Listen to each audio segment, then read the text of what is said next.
is how a tank looks to the enemy. Its firepower, mobility, and shock action are overpowering. Up. Identified. The gunner aims and fires the main gun and the coaxial machine gun. On the way.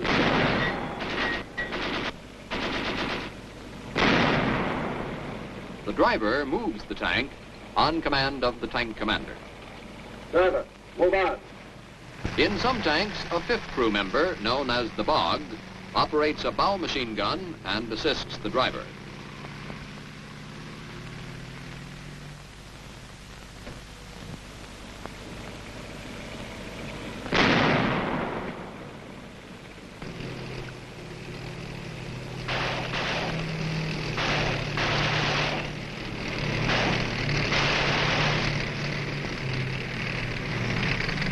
The completely armored hull and turret with their sloping sides give excellent protection against enemy small arms.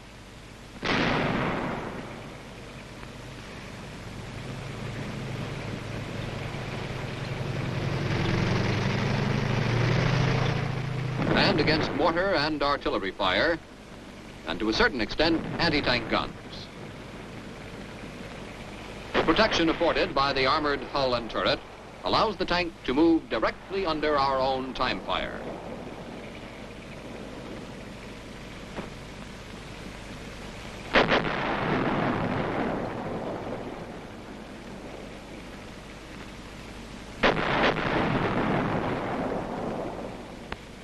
Now let's follow the actions of one tank and its crew operating as part of a reinforced tank platoon in the attack. We'll see what happens on the march, the assembly position, the attack position, during the attack, and in reorganization on the objective. An assembly area has been selected. This is where the tank platoon will prepare for the attack. The tanks turn off the road without reducing speed to avoid holding up the column. The exact position of each tank in this area will be selected by its commander. Our tank has been assigned to cover this trail, since it may be used as an avenue of approach by aggressor armor.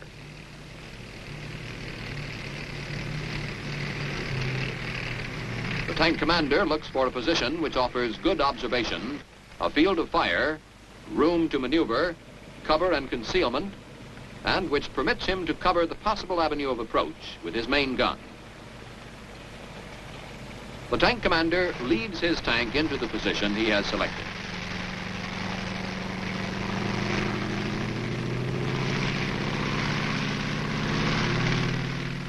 Since he is responsible for his own local security, he immediately begins to improve the position. Using the pioneer tools with which the tank is equipped, the crew removes any obstructions to observation or the field of fire. At times, the tank itself may be used to clear away small trees and brush.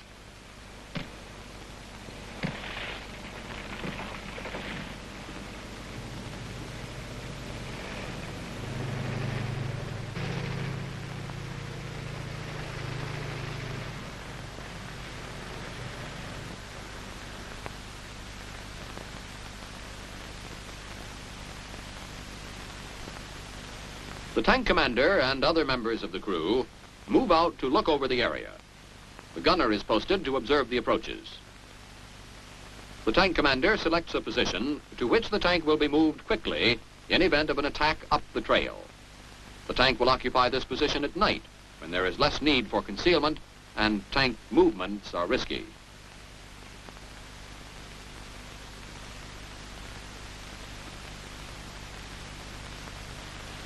The tree is moved out of the way to allow the best field of fire and observation. The foliage may be used to provide additional concealment for the tank if required.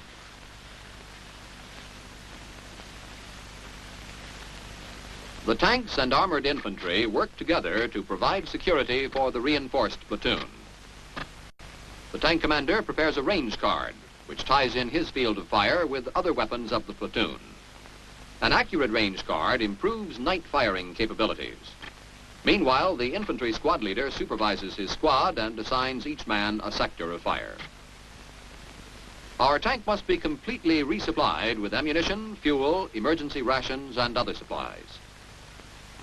Rounds must be handled primer end up and protected by the palm of the hand.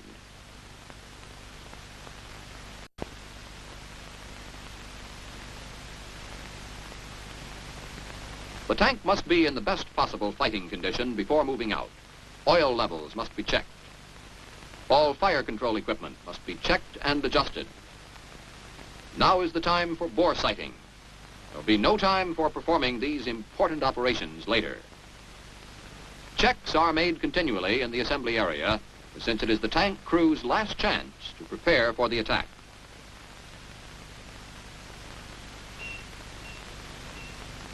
After checking and receiving reports from each crew member, the tank commander reports the status of his tank to the platoon leader.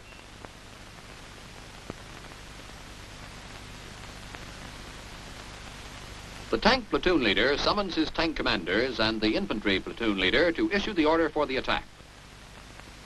The platoon will move up to this attack position. Here is the objective, occupied by dug-in infantry, supported by tanks. The question marks show possible locations of anti-tank guns.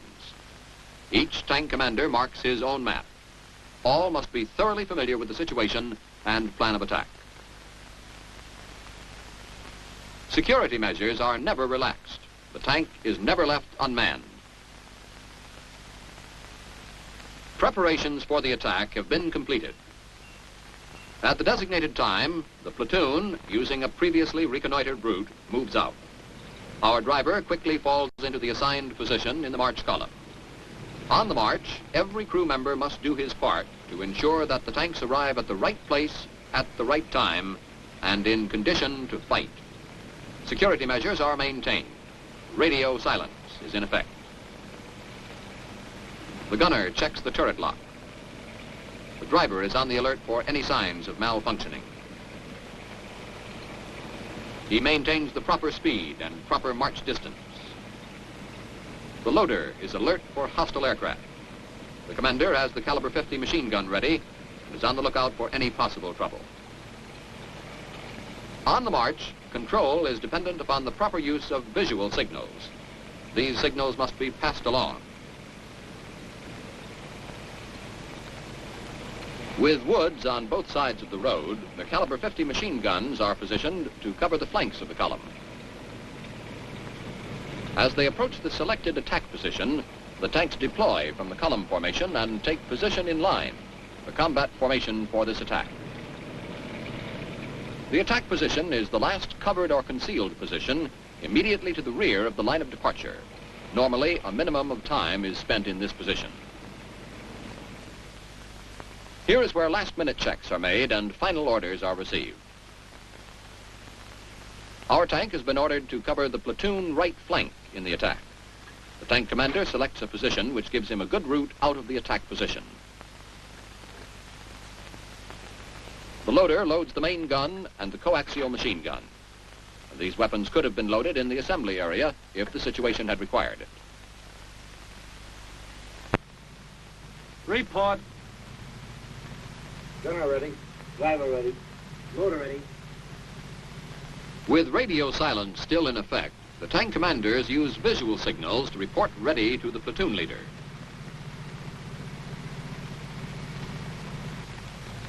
The tank commander orients his map with the actual terrain before him. There's the objective, occupied by dug-in aggressor infantry, supported by tanks. Since our tank commander is protecting the platoon's right flank, he takes note of possible positions of anti-tank guns. This route looks like the best choice for cover and speed in reaching the objective and for maintaining the platoon's formation. All tanks are ready for the attack. Radio silence is lifted. And the platoon leader commands, Domino 1, this is 1-1. Move out. Out. Driver, move out. the tanks pass the tree line, the line of departure which coordinates their movement, and open fire on the objective.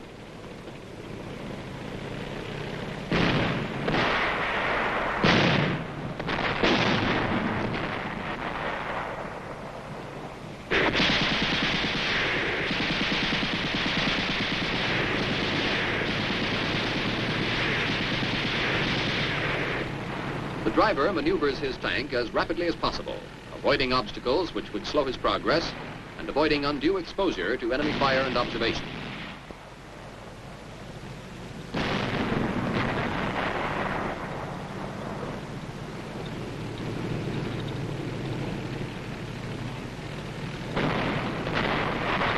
Since our tank is responsible for protecting the platoon's right flank, we use reconnaissance by fire to locate positions of weapons. The tank commander orders the gunner to spray a suspected area with bursts from the caliber .30 machine gun. We have uncovered 2 anti-tank gun positions. Fire is returned immediately.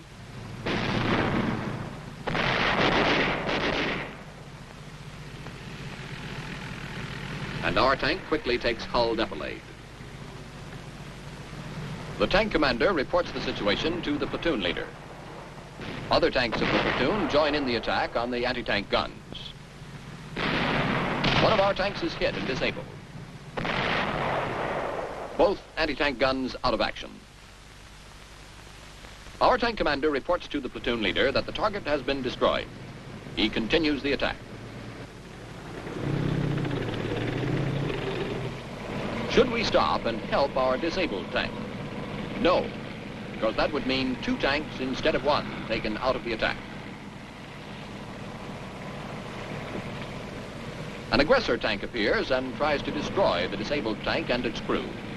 That changes the situation. Our tank engages the aggressor with shot ammunition and puts it out of action. The reinforced tank platoon assaults the objective, which is defended by dug-in aggressor infantry.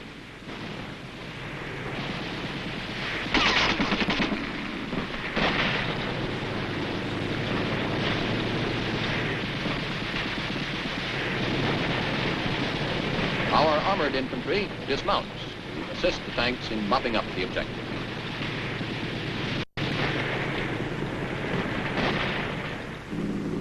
The objective has been taken. Reorganization must be accomplished immediately to ward off a counterattack or to exploit the victory. The armored infantry organizes the ground.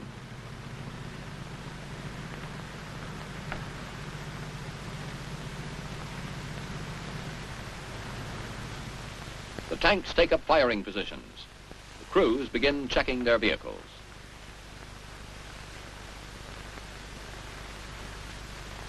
Our tank commander selects his position in conjunction with other tanks of the platoon. He looks primarily for a good field of fire and also for concealment and cover. The loader leads the tank into the position. The tank commander has been wounded during the assault.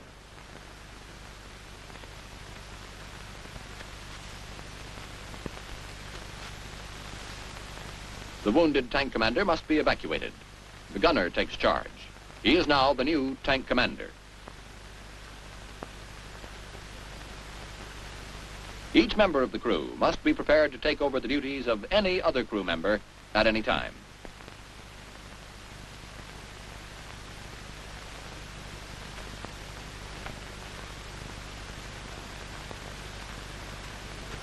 Using the radio, the new commander calls for the medics to come forward and evacuate the wounded man.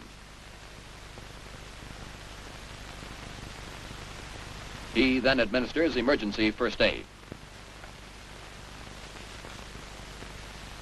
The crew doesn't lose a moment in getting the tank ready for more fighting. The driver checks the gas. Our tank still has plenty. The loader finds he needs more ammunition. They report the status of ammunition and fuel to the new tank commander.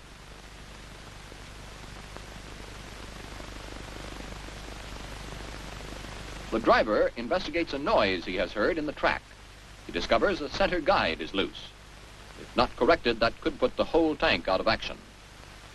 Meanwhile, the medics evacuate the wounded commander. The new tank commander is ready to make his status report to the platoon leader.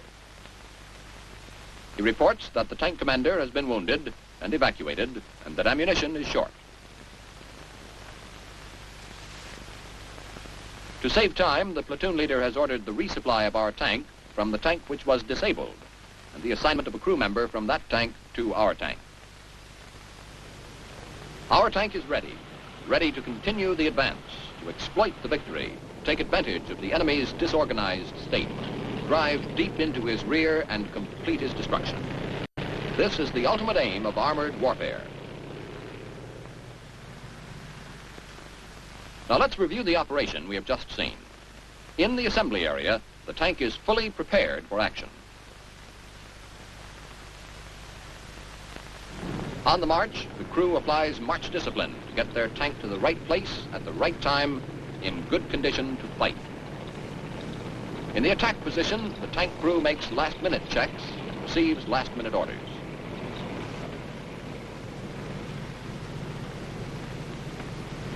In the attack, they ferret out enemy positions through reconnaissance by fire.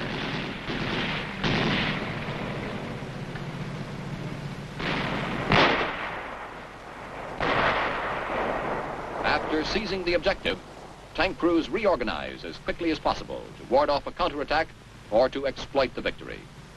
The success of the entire operation depends upon teamwork. Teamwork of the men in the tanks and teamwork of the tanks in the unit.